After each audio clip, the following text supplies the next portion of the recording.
السلام علیکم، میں ہوں ذیشان ملک اور آپ دیکھ رہے ہیں پروگرام کل تک۔ جاوید چودھری صاحب کی غیر حاضری میں یہ پروگرام میں کر رہا ہوں کیونکہ وہ وزیر اعظم نواز شریف اور army chief general Raheel Sharif کے ساتھ دورہ سعودی عرب اور ایران پر ہیں۔ ناظرین، جیسے کہ سعودی عرب اور ایران میں کشیدگی کے بعد حالات ایسے ہو گئے کہ پاکستان کو بھی اپنا کردار ادا کرنا پڑا، اور اب وزیر اعظم نواز شریف اور آرمی چیف دونوں پہلے ریاض پہنچے، جہاں پر انہوں نے سعودی فرمانروا شاہ سلمان بن عبدالعزیز سے ملاقات کی، جہاں پر سعودی جو ارکان کابینہ ہے وہ بھی موجود تھے۔ اس کے بعد یہ دونوں شخصیات جائیں گی ایران اور وہاں پر بھی ملاقاتیں ہوں گی، اہم ملاقاتیں۔ اگر پس منظر کی بات کی جائے تو اس وقت یہ صورتحال کشیدہ ہوئی جب شیعہ رہنما شیخ النمر کو سزائے موت دی گئی سعودی عرب میں۔ اس کے خلاف ایران میں مظاہرے پھوٹ پڑے اور سعودی سفارت خانے کو بھی نظر آتش کیا گیا۔ اس کے بعد تعلقات منقطع ہو گئے دونوں ملکوں کے درمیان۔ پاکستان نے اس موقع پر یہ فیصلہ کیا کہ پاکستان غیر جانبدار رہے گا، کیونکہ ماضی میں بھی دوسرے ملکوں کی پراکسی وارز کا ساتھ دے کر پاکستان کے اندر بھی حالات کشیدہ ہوئے، اور اب صورتحال یہ ہے کہ اب دونوں ملکوں کے جو حالات کشیدہ ہیں اس میں کسی نہ کسی طرح سے بالواسطہ یا بلا واسطہ پاکستان ضرور متاثر ہو سکتا ہے، اور یہاں پر بھی صورتحال کشیدہ ہو سکتی ہے۔ ان تمام جو امور ہیں ان پر ہم بات کریں گے، اور مسشن جس کو لے کر وزیر اعظم نواز شریف اور آرمی چیف گئے ہیں اس کا کیا نتیجہ نکلے گا، پاکستان کس حد تک اپنی اس کوشش میں کامیاب ہوگا، اس پر بات کریں گے۔ اسٹوڈیوز میں میرے ساتھ موجود ہیں پاکستان عوامی تحریک کے رہنما خرم نواز گنڈا پور صاحب، شکریہ سر آپ کا تشریف لائے۔ ساتھ ہی ساتھ پاکستان تحریک انصاف کے رہنما اعجاز چودھری صاحب بھی ہمارے ساتھ ہوں گے، آپ کا بھی شکریہ۔ جبکہ اسلام آباد میں مجھے جوائن کیا ہے وفاقی وزیر برائے مذہبی امور سردار محمد یوسف صاحب نے۔ آپ دونوں کی اجازت سے میں پہلے اسلام آباد کا رخ کرتا ہوں۔ سردار محمد یوسف صاحب، آپ سے یہ جاننا چاہیں گے کہ پاکستان کیا مصالحتی فارمولا لے کر گیا ہے اور مینڈیٹ کیا ہے اس کے پاس دونوں ملکوں کے درمیان جو مصالحت کرنے کے لیے پاکستان کی کوششیں ہو رہی ہیں؟ بسم اللہ الرحمن الرحیم۔ پاکستان کی طرف سے وزیر اعظم نواز شریف صاحب جو گئے ہیں سعودی عرب کے فرمان روا خادم حرمین شریفین سلمان بن عبدالعزیز سے ان کی ملاقات ہوئی، اور جس طرح کہ آپ کو پتہ ہے کہ الحمدللہ پاکستان کے سعودی عرب کے ساتھ بھی اور تہران کے جو ایران کے ساتھ بھی بڑے اچھے تعلقات ہیں، برادرانہ تعلقات ہیں، اور جب یہ دو برادر ممالک میں آپس میں جو یہ تنازع پیدا ہو گیا تو اس کو حل کرنے کے لیے پاکستان نے یہ سوچا کہ یہ ضرور اپنا جو رول ادا کریں، اسے ایک ثالثی رول ادا کریں، اور دونوں کی جو ہے اختلافات کو ختم کرنے کے لیے کیا سردار صاحب کیا صرف یہی وجہ تھی کہ دونوں برادر اسلامی ملک ہیں، یا پھر یہ کہ اس کشیدگی کا اثر پاکستان پر پڑ رہا تھا اس لیے پاکستان نے سوچا کہ اپنا کردار ادا کرے؟ نہیں، ویسے بھی دیکھیں پاکستان کا تو ایک اہم رول ہے اس خطے میں، اور آج سے نہیں کئی عرصے سے الحمدللہ پھر یہاں پر جو دونوں ممالک کے ساتھ پاکستان کے دیرینہ جو تعلقات ہیں وہ تو ظاہر ہے کہ بڑے اچھے تعلقات ہیں، اور اسی وجہ سے پاکستان یہ چاہتا ہے کہ دونوں ممالک میں آپس میں جو ان کے اختلافات پیدا ہو گئے ہیں ان کو ایک مفاہمت سے حل کرائے جائیں، اور اسی مقصد کے لیے جو سعودی فرمان روا سے آج ان کی ملاقات ہوئی ہے، اور کل انشاءاللہ تہران میں جا کر ایران کے صدر سے ملاقات کریں گے، تو یہ ایک اس خطے میں امن قائم کرنے کے لیے، اور اس خطے میں جو کہ ضروری بھی ہے پاکستان بھی ہمیشہ سے پاکستان کی پالیسی بھی یہ رہی ہے کہ برادر ممالک سے بھی برادر اسلامی ممالک اور جو ہمارے ہمسایہ ممالک ہیں ان کے ساتھ اچھے تعلقات استوار کیے جائیں، اور جس سے کہ خطے میں بھی امن قائم ہو، اور اس طرح کے جو متنازع مسئلے ہیں وہ باہمی بات چیت سے ہی حل کیے جا سکتے ہیں۔ بالکل ٹھیک ہے۔ خرم نواز گنڈا پور صاحب کو بھی شامل کر وزیر اعظم وہاں گئے تو الحمدللہ کہ کافی اچھی پیش رفت ہوئی ہے، اور پوری قوم کی طرف سے، اور پاکستان کے عوام بھی یہ چاہتے ہیں، اور پاکستان کی پارلیمنٹ نے بھی جو ایک مینڈیٹ دیا ہے کہ جی ایک ثالثی کا کردار ادا کیا جائے۔ اچھا، پارلیمنٹ کی آپ نے بات کی، وزیر دفاع نے کہا ہے کہ کل پارلیمنٹ میں اعتماد میں لیا جائے گا پارلیمنٹیرینز کو، اس پر میں آپ سے بات کروں گا اور سوال اپنی جو مہمان ہیں یہاں پہ ان سے بھی کروں گا۔ خرم نواز گنڈا پور صاحب، پاکستان کی کامیابی کیا ہوگی کہ اگر صرف ان دونوں ممالک کو مذاکرات کی ٹیبل پر لے آتا ہے پاکستان تو اس کی کامیابی کو یہ تصور کیا جائے گا، اور کیا پاکستان کی اس قدر اہمیت ہے کہ یہ دونوں ملک جو کہ ایک عرصے تک ایک ملک ہمارا ہر مشکل وقت میں ساتھ دیتا رہا اور دوسرا ملک جو ہمارا ہمسایہ تو ضرور ہے لیکن وہ پاکستان کے مقابلے میں ہے ہر طرح سے اور بہت ساری چیزوں میں شاید ہم سے آگے بھی ہے؟ بسم اللہ الرحمن الرحیم۔ ماضی قریب اور ماضی بعید دو چیزیں ہیں جو ہمیں یاد رکھنی چاہیے۔ اگر آپ 65 کی لڑائی اور 71 کی لڑائی دیکھیں تو اس میں جو ایران کا رول تھا اور جو ایران نے مدد کی پاکستان کی وہ کہیں زیادہ تھی اور کسی ملک کی امداد سے. اچھا.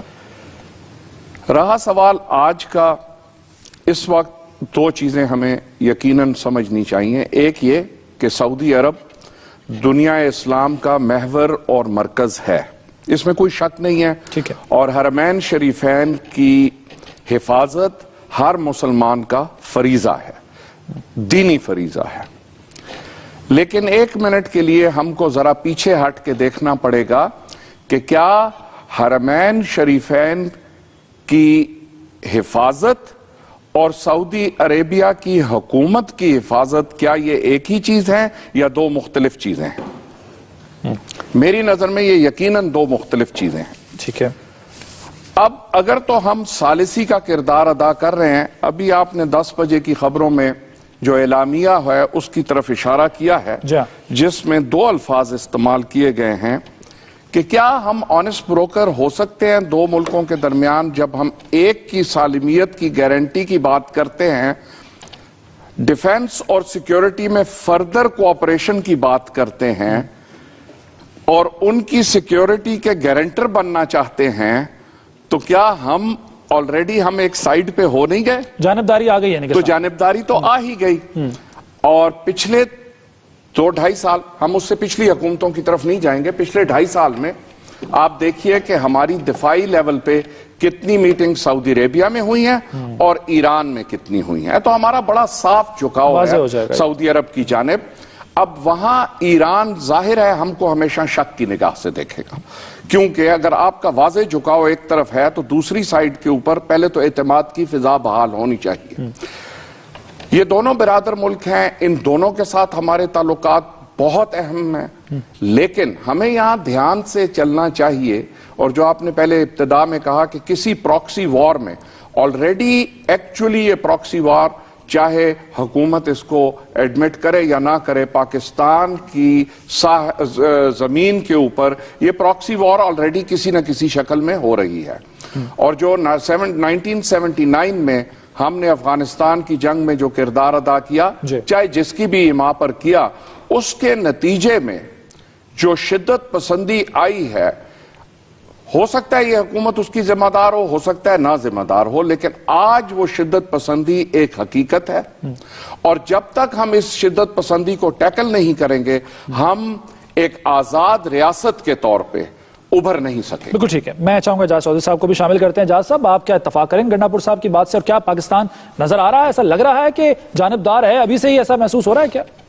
جی بہت شکریہ ذیشان. پہلی بات تو میں یہ سمجھتا ہوں دیر آئے درست آئے، پاکستان کی حکومت کا، اور نہ صرف وزیر اعظم بلکہ اس میں آرمی چیف بھی شامل ہیں، دونوں کا مل کر دونوں جو برادر مسلمان ملک ہیں ان کے قضیے کے اندر ایک ایسا رول اختیار کرنا، یا یہ نظر آنا کہ ہم یہ رول اختیار کر رہے ہیں، یہ پاکستان کے لیے خیر، ہوم فرنٹ کے لیے یہ خیر کا پیغام ہے. اچھا. دوسرا یہ کہ میں اس میں ابھی نہیں جانا چاہتا کہ کون زیادتی پہ ہے اور کون زیادتی پہ نہیں ہے. تاریخی تناظر میں یہ ساری باتیں سب کے علم کے اندر ہیں. سر دست میں یہ سمجھتا ہوں کہ پاکستان کا ادھر بھی جانا اور ادھر بھی جانا یہ کسی خاص اہمیت کا حامل ہے، اور ہمیں یہی رول اختیار کرنا چاہیے. اسی کے نتیجے میں ہم دونوں ملکوں کے درمیان بھی کوئی مفاہمت کرا سکتے ہیں. اسی کے نتیجے میں ذرا لارجر پکچر اگر آپ دیکھیں تو پورا شرق اوسط جو ہے اس میں آگ لگی ہوئی ہے گزشتہ 3 دہائیوں سے. آپ اس کے اوپر بھی ذرا غور کر لیں کہ وہ کس نے جلائی ہے. ابھی آپ کی 10 بجے کی خبروں میں سرتاج عزیز صاحب کا جو بیان نشر کیا گیا ہے، وہ یہ کہتے ہیں کہ یہ جو مشرق وسطی مڈل ایسٹ کے اندر سارا بحران ہے، اس کے پیچھے امریکی پالیسیز کا ہاتھ ہے. یعنی اگر ہم یہ کبھی کہتے تو لوگ اس بات کو تسلیم نہ کرتے، لیکن آج یعنی ایک ایسا شخص کہہ رہا ہے جسے خارجہ معاملات کے حوالے سے یعنی مشیر بھی ہیں وزیر اعظم کے، اس کے علاوہ بھی ان کی ایک حیثیت ہے۔ جس ملک کا وہ ذکر کر رہے ہیں امریکہ، وہی ملک تو اب ایران سے قریب بھی ہو رہا ہے، اب جو منجمد فنڈز تھے وہ بھی ریلیز کیے جا رہے ہیں، اور جو اعتماد کا اظہار کیا گیا ایران کے پروگرام کے اوپر بھی، تو وہ ملک تو دونوں قریب ہو رہے ہیں، تو اس تناظر میں بھی تو پھر ہمارا رول زیادہ اہم ہو جاتا ہے پاکستان کا۔ جی میں اصل میں یہی بات میں کہنا چاہتا تھا، یعنی ہمیں یہ دیکھ لینا چاہیے کہ یہ آگ بنیادی طور پہ لگائی کس کی ہوئی ہے اور کون اس کو ہوا دینا چاہے گا، کون چاہے گا کہ پورے شرق اوسط میں ایک فساد پیدا ہو جائے، اور 7 ملین پاکستانیوں میں اگر 4 اسی مشرق وسطیٰ کے اندر ہیں اور یہاں پر ان کے پیچھے خاندان ہیں اور بہت بڑی ان کی ریمیٹنسز ہیں پاکستان کے لیے، تو ہمیں اپنا رول متعین کرتے ہوئے کوئی مشکل پیش نہیں آئے گی۔ جو اس سے پہلے یہ 24 ممالک کے اتحاد کے اندر 34 کے ہم گئے ہیں، اس کی بھی وضاحت ابھی حکومت نے پوری طرح نہیں کی ہے۔ ہونا کیا چاہیے؟ دیکھیں ہماری اس کوشش کے نتیجے میں یہ نظر آنا چاہیے کہ ان کے درمیان مذاکرات کی کوئی کیفیت پیدا ہو سکے۔ صحیح۔ نمبر 2، ان کے سفارتی تعلقات بحال ہو سکیں۔ دیکھیں اس کے اوپر تو میں سمجھتا ہوں بہت سارے وارنگ جو ملک ہوتے ہیں آپس میں جنگ بھی کر رہے ہوتے ہیں، لیکن اس کے باوجود یعنی بھارت کے ساتھ ہمارے تعلقات ہمیشہ کشیدہ رہے ہیں، لیکن سفارتی تعلقات بھی قائم رہتے ہیں۔ ہم یہاں سے بھی عزم باندھتے رہتے ہیں کہ گفتگو شنید کریں گے، مذاکرات کریں گے۔ اس کے علاوہ 3 پوائنٹ میں آپ کے سامنے رکھ دیتا ہوں جو چوہے صاحب آپ کے تینوں پوائنٹس بالکل اس پر بات کریں گے۔ ایک بریک کے بعد آپ کی طرف میں آؤں گا اور جو آپ پوائنٹس رکھنا چاہتے ہیں ان پر بات کریں گے۔ ناظرین ایک بریک کے بعد پروگرام میں دوبارہ حاضر ہوتے ہیں۔ پروگرام کل تک میں ایک بار پھر خوش آمدید۔ دلوں کی الجھنیں بڑھتی جائیں گی اگر کچھ مشورے باہم نہ ہوں گے۔ یہ شعر اس موقع پر اس لیے کہا گیا ہے کہ پاکستان کے وزیر اعظم اور آرمی چیف تو گئے ہیں اور اس وقت ضرورت اس بات کی جو الجھنیں بڑھتی جا رہی ہیں، مشورے اب کر لینے چاہیے، مذاکرات کی ٹیبل پر آ جانا چاہیے۔ مہمانوں سے بات کرتے ہیں۔ چودھری صاحب، اعجاز چودھری صاحب، آپ کچھ 3 پوائنٹس رکھنا چاہ رہے تھے، ایک تو وہ بھی آپ سامنے رکھیے، اس کے ساتھ ساتھ جو وزیر دفاع آپ کہتے ہیں کہ کل پارلیمنٹ کے سیشن میں اعتماد میں لیا جائے گا پارلیمنٹیرینز کو۔ آپ کی جماعت کو ہمیشہ یہ شکوہ رہا ہے کہ کبھی بھی کوئی اہم معاملہ ہو پارلیمنٹ میں آ کر اعتماد میں نہیں لیا جاتا حکومت کی جانب سے، تو ابھی بھی ایسا ہی کیا گیا ہے؟ میں آپ سے عرض کرتا ہوں اس سے پہلے کہ میں 3 نکات کی بات کروں، یہ جان لیجئے کہ یہ پاکستان ہی اس اقدام کو نہیں کر رہا ہے، اس سے پہلے چائنا اور روس اس کا اعلان کر چکے ہیں۔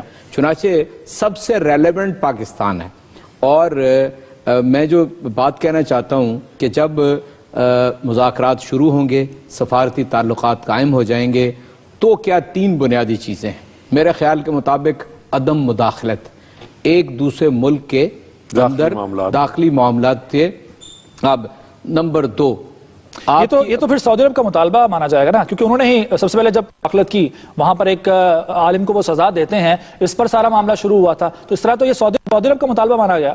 دیکھیں میں آپ سے عرض کرتا ہوں، آپ کے سامنے سابق مشرقی پاکستانی کوئی 20 لوگ، کوئی 80 سال کی عمر میں، کوئی 90 سال کی عمر میں بنگلہ دیش میں ہینگ کیے جا رہے ہیں، سوائے چند الفاظ کہنے کے وہ پاکستانی ہیں، وہ پاکستانی ہونے کی سزا بھگت رہے ہیں، لیکن یہاں پر ہم ایک بیان بھی دینے سے قاصر ہیں۔ فارن آفس اس کے اوپر بڑی مشکل سے لفظ کشائی کی ہے۔ اس لیے میں سمجھتا ہوں کہ دوسرے ملکوں کے معاملات کے اندر مداخلت نہیں کرنی چاہیے، وہ کوئی بھی کرے، ٹھیک ہے نا جی۔ اچھا، مسئلہ یہ ہے کہ جب آپ ایک دوسرے کے معاملات مداخلت نہیں کریں گے، پھر ایک دوسرے کی سلامتی کے حوالے سے اقدامات کریں گے۔ سلامتی کے بعد جو چیز اہم ہے میں آپ کو بتاتا ہوں، پورے خطے کے اندر امن کے لیے، اس کا دونوں ملکوں سے تعلق نہیں ہے، اپنے اپنے مسلک کے اوپر قائم رہیں اور مسالک کو اس جنگ کا حصہ نہ بنائیں، متصادم نہ کریں۔ یہ اتنا آسان ہے؟ نہیں، اتنا آسان نہیں ہے، دیکھیں نا، لیکن دشمن کا وار ہی کیا ہے میں آپ بتاتا ہوں۔ امریکہ آیا آج سے 20 برس یا 24 برس پہلے یہ کہتے ہوئے، عراق کے اندر آ گیا کہ یہاں پر ویپنز آف ماس ڈسٹرکشن ہیں، ٹھیک، اس کی اینٹ سے اینٹ بجا دی، اور اس کے بعد کیا کیا؟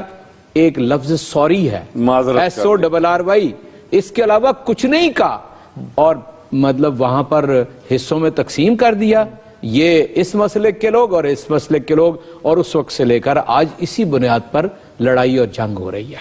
چنانچہ میں کہتا ہوں کہ اس کا دیکھیں، ایران سے بھی اوریجنیٹ ہے یہ سارا معاملہ، اور سعودی عرب سے بھی اوریجنیٹ ہوتا ہے، ٹھیک ہے۔ چنانچہ اس چیز کو اگر آپ حوصلے سے، اس کے بعد آتی ہے آپ نے جو پارلیمنٹ کی بات پوچھی ہے، میں یہ کہہ رہا ہوں کہ ہر مسئلہ جو اس اہم نوعیت کا ہے وہ پارلیمنٹ کے فلور پہ آنا چاہیے. مطلب مثال کے طور پہ آپ ان کیمرہ سیشن کر لیں, اگر آپ کچھ باتیں ایسی کہنا چاہتے ہیں کہ جن کا ملکوں کی سلامتی سے یا پاکستان کی سلامتی سے تعلق ہے تو اس کا بھی حدود و قیود موجود ہیں. اگر آپ پارلیمنٹ سے ہٹ کے اس کو بائی پاس کر کے تو پھر یہ جمہوریت نہیں ہے, کوئی اور چیز. اسی پر میں سوال, چونکہ نمائندگی کر رہے ہیں حکومت کی سردار محمد یوسف صاحب. سردار یوسف صاحب, میڈیا کا جیسے کہ شکوہ رہا ہے اور بلکہ اپوزیشن جتنی بھی جماعتیں ہیں وہ یہی شکوہ کرتی ہے کہ جو بھی اہم معاملات ہوتے ہیں آپ کی حکومت اس میں پارلیمنٹ کو اعتماد میں نہیں لیتی, اور یہ ضرور کہا جاتا ہے کہ جمہوریت کو استحکام بخشیں گے اور یہاں جمہوریت ہے, لیکن وہ جمہوریت نظر نہیں آتی ہمیں عملی طور پر. اس معاملے میں بھی ایسا ہی کیا گیا؟ نہیں دیکھیں جی, یہ تو اس سے پہلے جو بھی اگر اس طرح کا مسئلہ ہوا, آپ کو پتہ ہی ہے کہ جب سعودی عرب یمن کا معاملات تھا تو پوری پارلیمنٹ کو اعتماد میں لیا, پارلیمنٹ میں پوری ڈسکشن ہوئی اور جو بھی ایک اعلامیہ جاری ہوا تمام پارلیمانی پارٹی کے لیڈرز نے مشترکہ تیار کر کے جاری کیا تھا, اور اس میں پاکستان کی جو ایک حیثیت ہے, پاکستان ایک خطے میں جس طرح ایک ثالثی کا کردار ادا کرنے, اس وقت بھی یہ بات ہوئی تھی کہ اس وقت پاکستان عملی طور پر مصالحت کار کا کردار ادا نہیں کر رہا تھا سردار صاحب. نہیں, بات یہ ہے کہ اب جو پارلیمنٹ کی طرف سے تو یہ بات آئی, جو قرارداد اس وقت پاس ہوئی, اور اس کے بعد جو ابھی بھی سینٹ میں باقاعدہ ان کیمرہ مشیر خارجہ نے باقاعدہ ایک بریفنگ دی ہے جس میں سینیٹر نے کھل کر ان پر جو بات کی ہے وہ بالکل اس میں بھی اعتماد میں لیا گیا ان کو. تو یہ جو چیزیں ہیں جس طرح کے ایک پوری قوم کی طرف سے اور اس خطے میں امن قائم کرنے کے لیے کئی میٹنگز ہوئی ہیں, اے پی سی کی میٹنگز ہوئی ہیں, اور یہ اسی کا ایک تسلسل ہے. دیکھیں جو اس خطے میں آسرا پیدا ہو گیا آج ایران اور سعودی عرب کے درمیان, تو یہ امن قائم کرنے کے لیے وہی ایک پروسیس ہے. اس کو کس طریقے سے حل کیا جائے پاکستان نے محسوس کیا ہے, پاکستان کا ایک رول ہے. الحمدللہ پاکستان ایک ایٹمی طاقت ہے اور مسلم ممالک پہ پاکستان کی اہمیت ہے, اس خطے میں پاکستان کی اہمیت ہے. تو یہ تو پوری قوم نے بھی اس کو اپریشیٹ کیا ہے, اور خطہ کے جتنے دوسرے ممالک ہیں وہ بھی اپریشیٹ کر رہے ہیں کہ پرائم منسٹر خود گئے اور یہ جو انہوں نے ایک پیش رفت کی آغاز کیا ہے کہ آج اگر ان کے سردار صاحب جہاں پر اپریسیشن کی آپ بات کر رہے ہیں, اس کی میں یہ شامل کرنا چاہوں گا, تو اسی کے نتیجے میں تو کوئی رول ادا ہو سکے گا. تو میں عرض کر رہا تھا سردار صاحب, میں عرض کر رہا ہوں کہ جیسے کہ آپ فرما رہے ہیں کہ اپریسیشن ہو رہی ہے, ساتھ ہی ساتھ کچھ تنقید بھی ہو رہی ہے, میں چاہوں گا اس کا بھی آپ جواب دے دیجئے, لگے ہاتھ اس کا بھی جواب دے دیجئے کہ آرمی چیف کو ساتھ نہیں جانا چاہیے تھا, یہ بھی کچھ ہلکے کہہ رہے ہیں, اس کا کیا جواب دیں گے آپ؟ دیکھیں جی, آرمی چیف کو دیکھو, پرائم منسٹر جو لے کر گئے ہیں وہ کسی کو بھی ساتھ لے کر جا سکتے ہیں, اور اس میں تو کوئی ایسا مذائقہ نہیں ہے کہ نہیں جانا چاہیے تھا. جو خطے میں امن قائم کرنے کے لیے جس کو اگر وہ سمجھتے ہیں ضروری تھا تو وہ لے گئے, تو اس میں تو کوئی ایسی بات تو نہیں ہے. ٹھیک ہے, اس میں اعتراض تو تنقید تو صورت میں ہونی چاہیے, کسی کو نقصان تو کسی کا بالکل ٹھیک ہے. خرم نواز گنڈا پور صاحب, اور یہ کہ بہتری ہے کہ ٹھیک ہے, میں آپ کی طرف آتا ہوں, میں آپ کی طرف دوبارہ آتا ہوں آپ کی طرف سردار صاحب. ٹھیک ہے سردار صاحب, دوبارہ آپ کی طرف آتا ہوں. جی خرم نواز گنڈا پور صاحب, کیا مزید ہمارا موقف جو ہے وہ طاقتور ہوا ہے اگر آرمی چیف اور وزیراعظم دونوں جاتے ہیں اس دورے پر, مصالحت کے مشن پر, اس سے کیا ہمارا موقف مزید سٹرونگ ہوتا ہے؟ دوسرا میں یہ بھی جاننا چاہوں گا کہ پاکستان اتنا اہم کیوں ہے؟ جیسے کہ چین اور روس نے بھی پیشکش کی تھی مصالحت کروانے کے لیے, وہ دونوں بڑے ملک ہیں, پاکستان کا صرف اس لیے اہم ہے کہ ایک اسلامی ملک ہے اور ایٹمی طاقت ہے بس؟ دیکھیں, دو چیزیں ہیں کہ پاکستان سب سے بڑا سٹیک ہولڈر ہے اس معاملے میں. جیسا کہ اجاز چودھری صاحب نے کہا, ہمارے سب سے زیادہ ورکر جو اوورسیز ریمیٹنسز ہیں وہ سعودی عربیہ سے آ رہی ہیں. ایران کے ساتھ ہم ایک لمبا بارڈر شیئر کرتے ہیں. کڑے سے کڑے حالات میں ہم نے کبھی ریگولر آرمی کو ایرانین بارڈر پہ ڈپلوائے نہیں کیا, اور ہمیں یہ ایک تسلی ہوتی تھی کہ جب ہمارا ہندوستان کے ساتھ کنفرنٹیشن ہوتی ہے, اور پچھلے کافی سال سے افغانستان کے بارڈر پہ ہماری آرمی ڈپلوائڈ ہے, تو ہم تقریباً بے فکر ہوتے تھے ایرانین بارڈر سے. تو اس لیے ہمارے لیے یہ دونوں ملک بہت اہم ہیں, لیکن اس سے زیادہ ان ملکوں کے لیے ہماری اہمیت ہے. ان ملکوں کے اس لیے کہ ابھی میں ایک بڑے کینوس کی بات کرنے لگا ہوں. اچھا, آئل پرائسز کے کولیپس کا جو لانگ ٹرم نتیجہ ہے,